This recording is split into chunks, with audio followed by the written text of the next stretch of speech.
देखिए आगे जो हम लोग टॉपिक पढ़ेंगे अब पढ़ेंगे कि what is the difference between perfect competition and monopoly market. अभी जो आपको बता दिए परफेक्ट कंपटीशन और मोनोपोली मार्केट दोनों मैंने बताया आपको।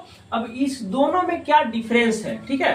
तो जो भी फीचर्स मैं आपको बताए हैं, ठीक है, जो फीचर्स आपको बताए हैं बस उसी के आधार पे इसमें आपको डिफरेंस करना है, ज्यादा कुछ करना नहीं है। अगर परफेक्ट कंपटीशन और मोनोपोली मार्केट दोनों यदि आपको याद है तो डिफरेंस करने में कोई ज्यादा दिक्कत नहीं है, एकदम सिंपल सा डिफरेंस है। चलिए समझते हैं।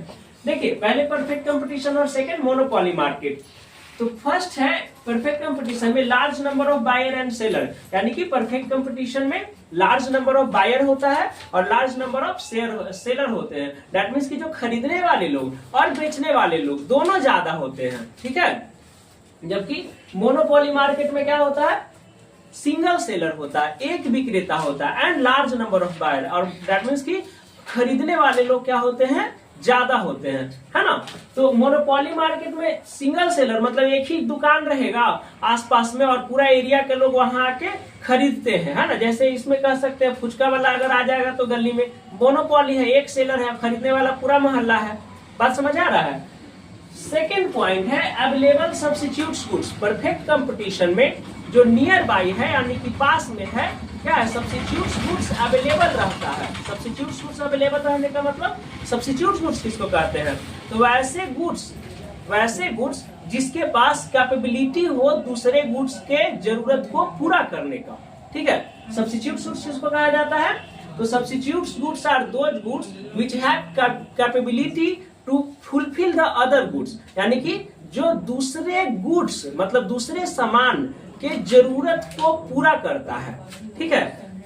उसके अब्सेंस में वो क्या है, वो दूसरे सामान यूज हो सकता है, वैसे सामान को कहते हैं, वैसे गुड्स को कहते हैं सब्स्टिट्यूट गुड्स, है ना। जैसे मान लीजिए स्लाइस और मजा, अगर जो लोग मजा पीते हैं, मजा नहीं मिल रहा है दो शॉप में, तो क्या करेंगे हम लोग, उसके बदले स्लाइस ले आएंगे, है ना। कोका कोला और थम्स अप, है ना। अगर मान लीजिए कोका कोला पीना है किसी को, कोका कोला नहीं मिल रहा है, तो हम उनको क्या पिला सकते हैं, बदले में थम्स अप पिला सकते हैं। तो ये हो गया सब्स्टिट्यूट गुड्स। तो परफेक्ट कंपटीशन में ना सब्स्टिट्यूट गुड्स अवेलेबल रहता है, इस दुकान में नहीं है तो अगला दुकान में, अगला दुकान में नहीं है उसके अगला दुकान में रहेगा। लेकिन मोनोपोली मार्केट में नो अवेलेबल सब्स्टिट्यूट गुड्स, यानी कि स्थापन वस्तु उसमें नहीं रहता है ना, यानी कि वैसा वस्तु नहीं रहता है जो किसी दूसरे गुड्स के जरूरत को पूरा कर दे, है ना। तो क्या हुआ इसमें मोनोपोली मार्केट में, इसमें सब्स्टिट्यूट गुड्स माने एक समान वस्तु आसपास में नहीं रहता है। इसको सब्स्टिट्यूट गुड्स को होमोजेनियस गुड्स भी कह सकते हैं, कोई दिक्कत नहीं है। परफेक्ट कंपटीशन में है no add transportation cost. Perfect competition market में ट्रांसपोर्टेशन कॉस्ट को ऐड नहीं किया जाता है, ठीक है। ट्रांसपोर्टेशन कॉस्ट को ऐड नहीं किया जाता है। जैसे वेजिटेबल्स मार्केट है या और कोई मार्केट है, तो कोई कहीं से ला रहा है सामान, कोई कहीं से ला रहा है सामान, किसी को लाने में फेयर 1000 लगा, किसी को 800 लगा, किसी को 1200 लगा। लेकिन जब मार्केट में आएगा तो वो 800 जिसको भाड़ा लगा वो भी 40 रुपीज केजी बेचेगा, जिसको 1000 भाड़ा लगा वो भी 40 रुपीज केजी बेचेगा, जिसको 1200 भाड़ा लगा वो भी क्या करेगा, 40 रुपीज केजी बेचेगा, है ना। ये सब्जी मार्केट हम इसलिए कहते हैं क्योंकि ये सबसे बेस्ट एग्जाम्पल होता है परफेक्ट कंपटीशन को देखने के लिए, ठीक है। कि अगर है ना गोभी अगर एक जगह मिल रहा है 40 रुपीज केजी, तो उस मार्केट में अप्रोक्सीमेटली सब 40 रुपीज केजी ही गोभी बेचेगा, उससे ना कोई ज्यादा बेचेगा ना कोई कम बेचेगा, भले ही कोई कहीं से गोभी लाया, उसका मंडी जो है कहीं भी रहे, ठीक है। और इसमें है कि ट्रांसपोर्टेशन कॉस्ट को ऐड किया जाता है। मोनोपोली मार्केट में जितना उसको भाड़ा लगा लाने में गुड्स को, उसको क्या करेगा, गुड्स में ऐड कर देगा, उस कॉस्ट को गुड्स में ऐड कर देगा, जिसके कारण क्या है, गुड्स का कॉस्ट बढ़ जाता है।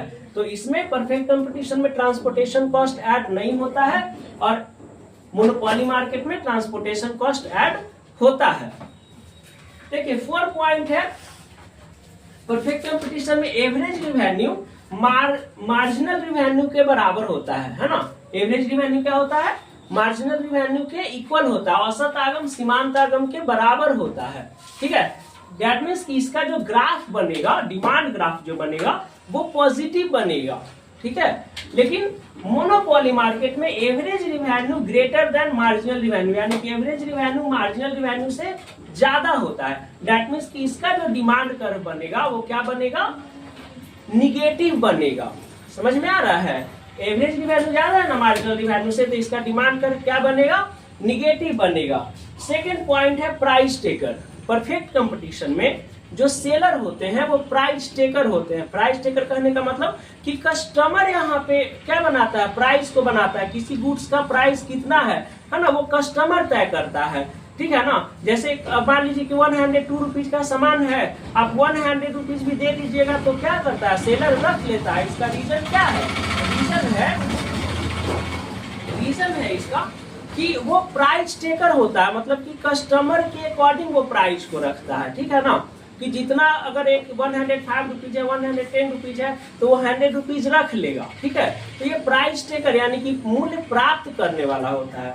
जबकि परफेक्ट का ये, जबकि मोनोपोली मार्केट में जो है सेलर प्राइस मेकर होता है, यानी कि किसी गुड्स का कॉस्ट कितना होगा, ठीक है, किसी गुड्स का कॉस्ट कितना होगा ये सेलर तय करता है, ना कि बायर। इसमें भी सेलर तय करता है, ठीक है ना। लेकिन इसमें मतलब बायर वो नहीं करता है, फोर्सफुली नहीं किसी से पैसा लेता है, कस्टमर के अकॉर्डिंग लेता है। 20 रुपया, 25 रुपया, 50 रुपया, 100 रुपया अप डाउन हो सकता है, ठीक है ना।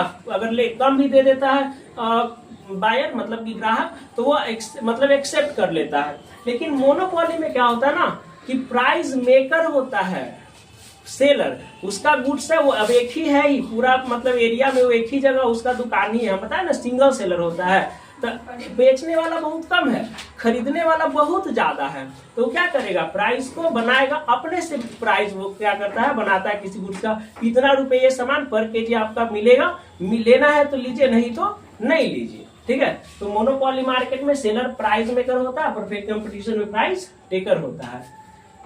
6 है no possibility of price discrimination.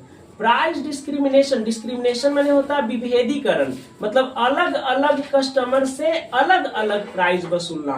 तो परफेक्ट कंपटीशन में प्राइस डिस्क्रिमिनेशन का चांसेस नहीं है। अगर एक सामान जो एक दुकान में मिल रहा है, आसपास के जितना भी दुकान में जाइएगा सब में वो सामान का कॉस्ट सेम रहेगा। जैसे चीनी का कॉस्ट अगर 45 रुपीज पर केजी है, तो कहीं भी आप जाइए अप्रोक्सीमेटली 45 रुपीज पर केजी मिलेगा।